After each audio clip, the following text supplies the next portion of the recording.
Este é o ímã mais forte do mundo, capaz de sugar objetos, gerar corrente elétrica. Você consegue ver isso? É capaz de levitar objetos não magnéticos. Ele até danifica equipamentos como câmeras.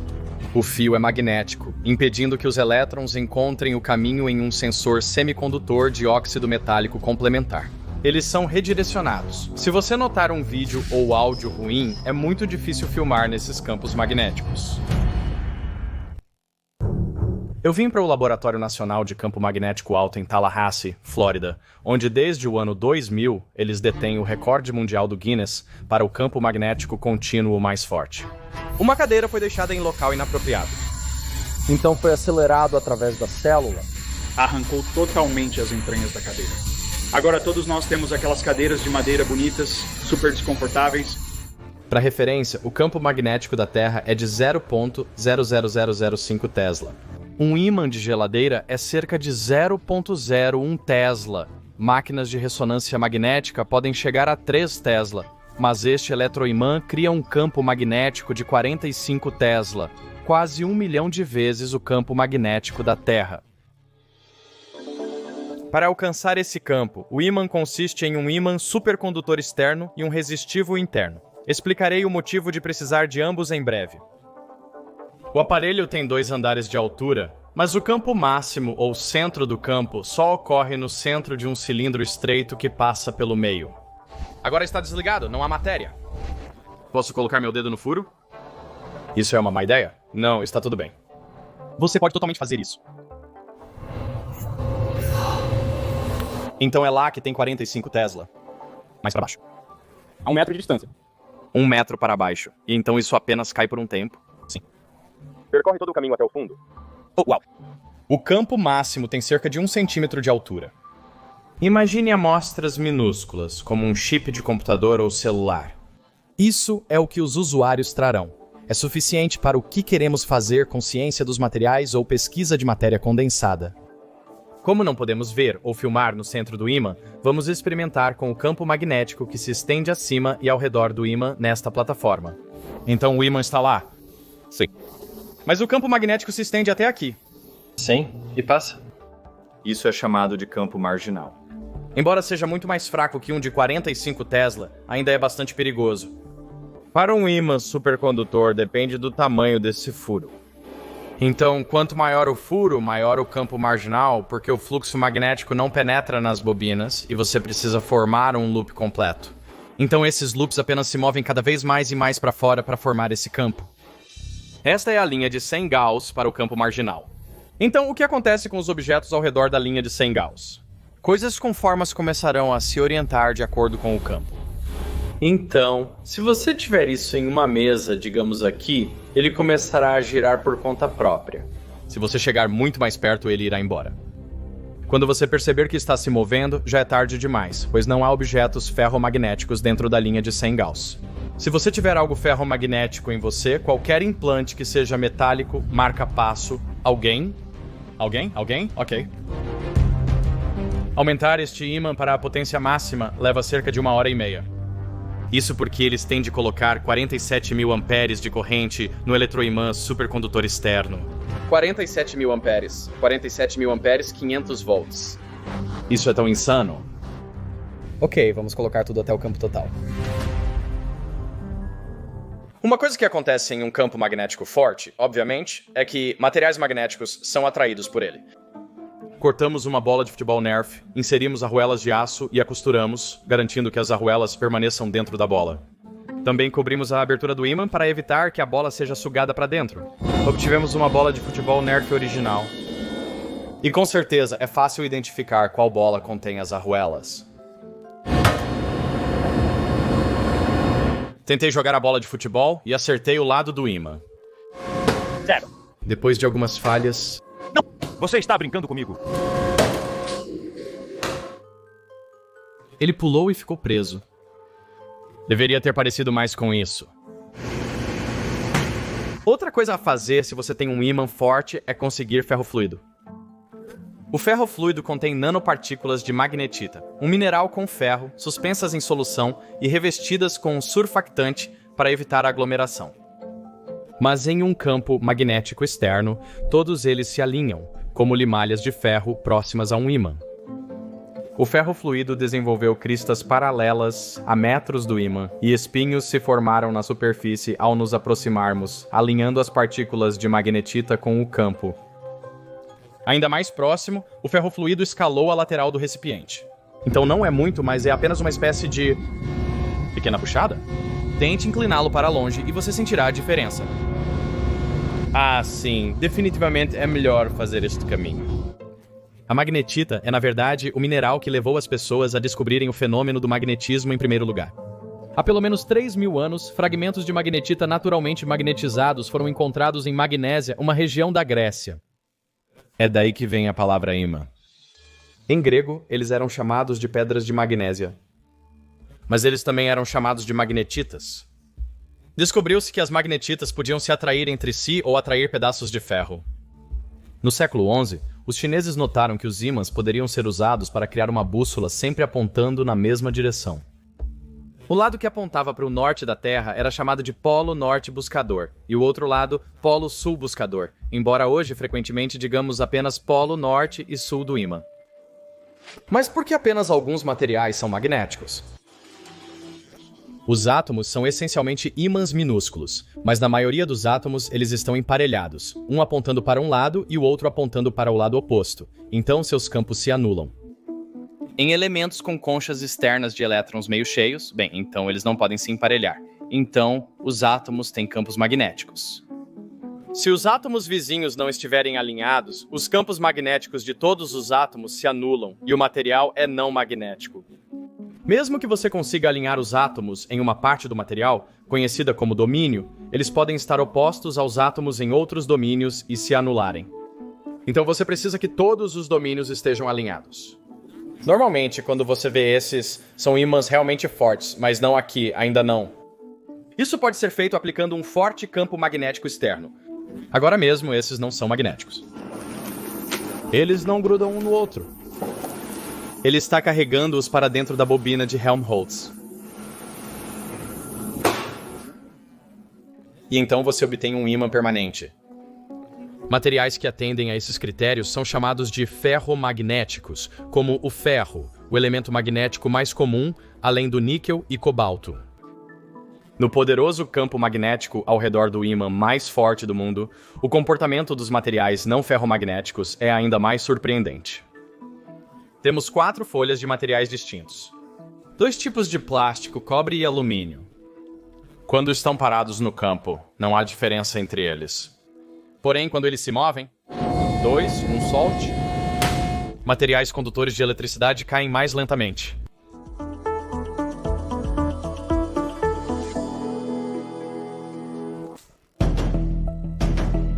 Conforme a placa metálica cai pelo campo, a quantidade de linhas do campo magnético que a atravessam está se alterando. Essa alteração no fluxo magnético induz correntes parasitas na placa, que geram um campo magnético próprio que se opõe à mudança no fluxo. Isso é conhecido como lei de Lenz. Portanto, se a placa cai em direção a um polo magnético norte, as correntes induzidas criam um polo norte por si mesmas, fazendo a placa ser repelida e cair mais devagar. Então, à medida que essa grande placa cai, são geradas correntes parasitas no metal, que devem dissipar alguma energia como calor. Então, eu quero ver se conseguimos perceber isso. Na verdade, está desacelerando agora. Porque está em um campo muito mais alto. Agora é leve, mas acho que você pode ver que o prato está esquentando um pouco enquanto cai. Visitei um levitador eletromagnético no Palácio da Descoberta, em Paris. Ele usa uma corrente alternada para levitar um prato, mas as correntes parasitas nesse prato geram tanto calor que a água realmente ferve em sua superfície. Veja como este prato está quente. Gosto de pensar na lei de Lenz como a lei do não pode, pois a natureza sempre age para se opor ao que você tenta fazer.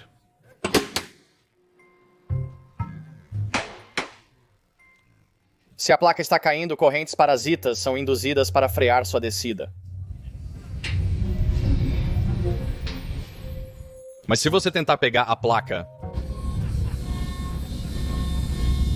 a natureza também diz não, você não pode. Neste caso, um polo magnético sul é induzido sob a placa, atraindo-a de volta. Eles não sabem se eu sou fraco ou se isso é realmente insanamente difícil.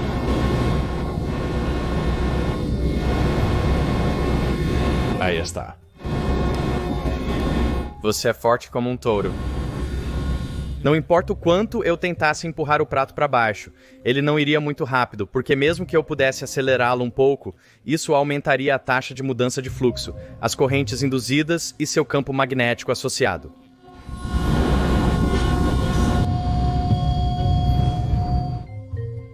Tentamos vários outros objetos condutores, mas não ferromagnéticos, ao redor do ímã, como este cilindro de alumínio.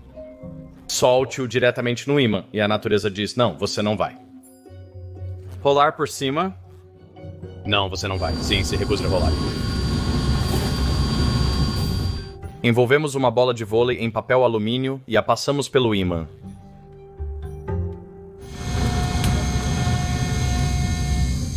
Ou a jogamos diretamente nele.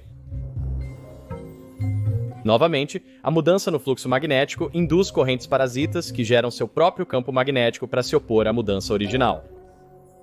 Queríamos ver o quanto de desaceleração o campo marginal do ímã de 45 Tesla alcançaria. Decidimos disparar projéteis de um canhão de batatas por cima. Está pronto? Tudo bem. 3, 2, 1.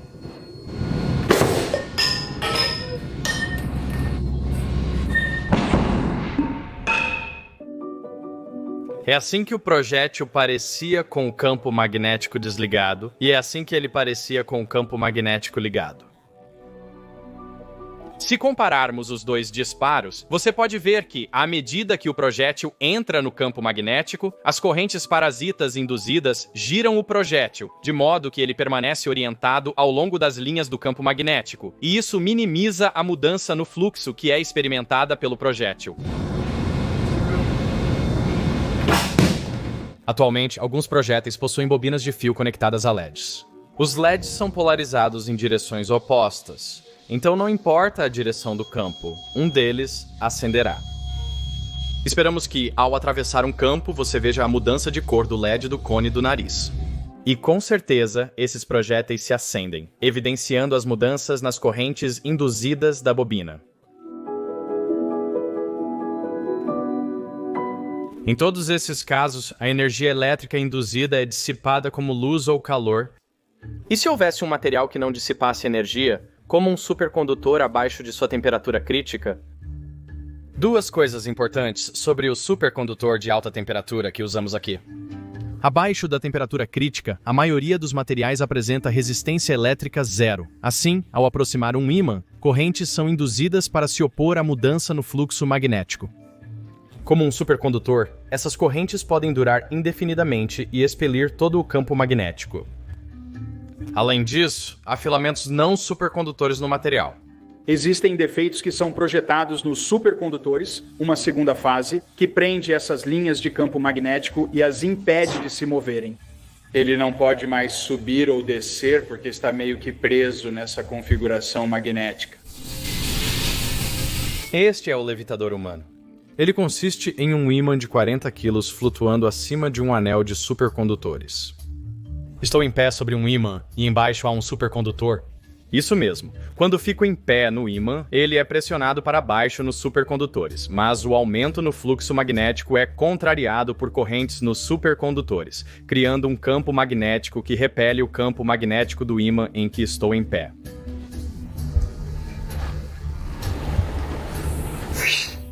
Então, eu permaneço levitando acima dos supercondutores.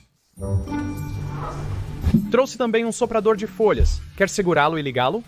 Sério.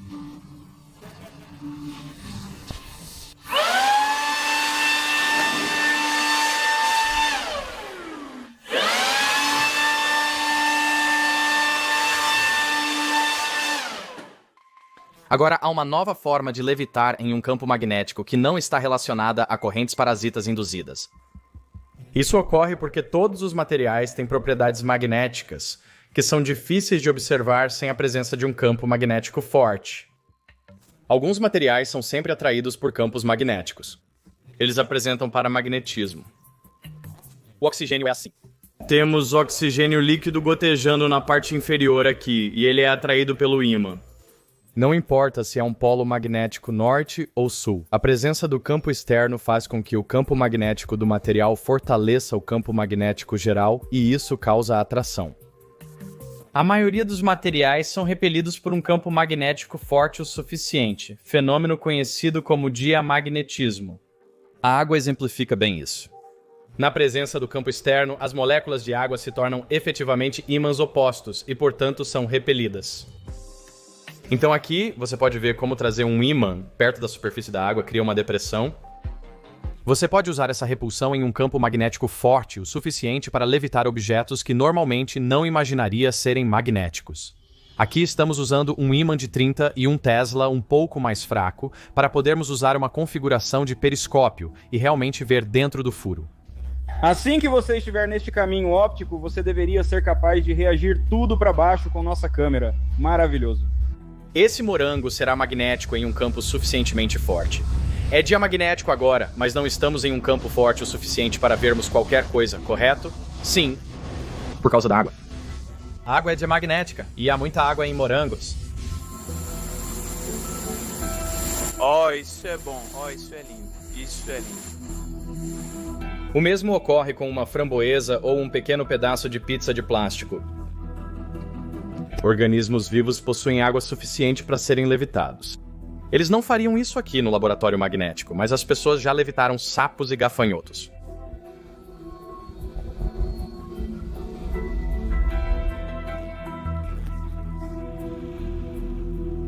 Ratos e experimentos são usados para entender os efeitos da ausência de peso sem ir ao espaço. Então, campos magnéticos muito fortes são seguros para seres vivos? Não há efeitos duradouros, não há efeitos a longo prazo, mas notamos que existe a possibilidade de realmente polarizar as pedras que estão no ouvido interno. E o efeito que isso tem no roedor é que o roedor realmente gira. Então eles andam em círculos. O efeito dura apenas alguns minutos após o animal sair do ímã. Então, como você realmente faz o ímã mais forte do mundo? Ao contrário do esperado, não é possível fazer isso somente com ímãs supercondutores. O campo magnético mais alto que você poderia gerar com fio supercondutor era nominalmente 20 Tesla. Isso porque os supercondutores têm um limite para a quantidade de campo magnético que podem suportar antes de deixarem de ser supercondutores. Então a solução é combinar um eletroimã supercondutor externo com um eletroimã interno feito de fio comum. Então as partes azul-verde e cor de salmão, isso é o invólucro supercondutor. Isso produz 11,5 Tesla. Dentro disso, colocamos um ímã resistivo que produz 33,5 Tesla. As equações de Maxwell somam campos, resultando em 45 Tesla. Mas fazer ímãs de alto campo com fio resistivo comum é realmente difícil. Para um ímã enrolado com fio, como um ímã de ferro velho, um eletroimã tradicional, o campo magnético mais alto que você pode obter é de cerca de 2 Tesla, e a razão é que você não consegue retirar o calor das bobinas mais internas. Então, nos anos 50, Francis Bitter, no Instituto de Tecnologia de Massachusetts, percebeu que a física não se importa com a forma do condutor. Você pode pegar seu fio redondo e esmagá-lo em uma placa muito fina. Se você então empilhar essas placas com isolantes alternados, você cria uma hélice que eletricamente parece exatamente com isso. Mas agora eu posso empurrar água de resfriamento axialmente através da pilha de condutores. Isso significa que posso retirar todo o calor da parte mais interna, permitindo correntes muito mais altas através dessas bobinas, até 57.000 amperes, em comparação com um eletroimã tradicional enrolado com fio. Isso gera aproximadamente 34 Tesla ou 33,5 Tesla. As bobinas são empilhadas em um gabarito, alinhadas com hastes de amarração. Aplicamos cerca de 20 toneladas de força e travamos as hastes, mantendo a bobina unida e fornecendo conexão elétrica entre cada volta. Milhares de galões de água desionizada por minuto são bombeados pelas bobinas para resfriá-las, evitando que derretam. Ocasionalmente você tem falha de material que acontece quando o material ultrapassa seu limite plástico e começa a flexionar, seja na bobina ao lado ou talvez até mesmo causando um curto-circuito para o chão. E foi isso que aconteceu aqui. A bobina falhou plasticamente, deformando-se completamente além de suas características elásticas, o que a levou para a bobina ao lado. Ela queimou através do isolante e então vaporizou todo esse metal. Você pode ver mais por dentro. Ele matou essa bobina, que é a bobina B, mas porque falhou na borda interna, matou a bobina A. Falhou na borda externa e matou a bobina C. Então essa foi uma falha, cara. Sim. O recorde é o campo magnético contínuo mais alto do mundo. A China recentemente comissionou seu híbrido de 45 Teslas, conceito similar ao nosso. Então agora existem 2 deles no mundo. Operar os ímãs mais fortes do planeta consome muita energia. O MagLab usa uma fração significativa da eletricidade de Tallahassee. Podemos consumir com todas as 4 fontes de energia. A todo vapor, utiliza em torno de 8% de sua capacidade total de geração. Qual é o orçamento de eletricidade deste lugar? De 250 mil a 300 mil por mês, nominalmente. Caramba, sim, isso é muito. Então, nós operamos em sua reserva federalmente obrigatória que todas as concessionárias precisam ter. Eles precisam ter isso disponível para injetar na rede se houver um problema. Temos um acordo com a cidade para que eles possam realmente ganhar dinheiro com essa energia que eles têm que produzir, mas que não podem vender. Nós podemos reduzir mais rápido do que eles podem acelerar um gerador quando precisam. Por que você precisa de 45 Teslas? Algumas coisas impulsionam a descoberta de materiais. Cultivar um novo material e colocá-lo em ambientes extremos, como alto campo magnético e alta eletricidade. Alta capacidade de energia, alta pressão, altas temperaturas, baixas temperaturas. Outro eixo está pegando um material existente e melhorando sua limpeza. Estão retirando todas as impurezas. Então, à medida que você reduz as impurezas no material, está diminuindo de onde os elétrons se dispersam ali dentro. Isso melhora as propriedades, permitindo que você veja coisas que nunca viu antes. Nós apenas começamos. Mal arranhamos a superfície do que pode ser feito com isso. As pessoas vão olhar para trás daqui a 25 anos e este será o ponto de inflexão. Esse período de 5 anos.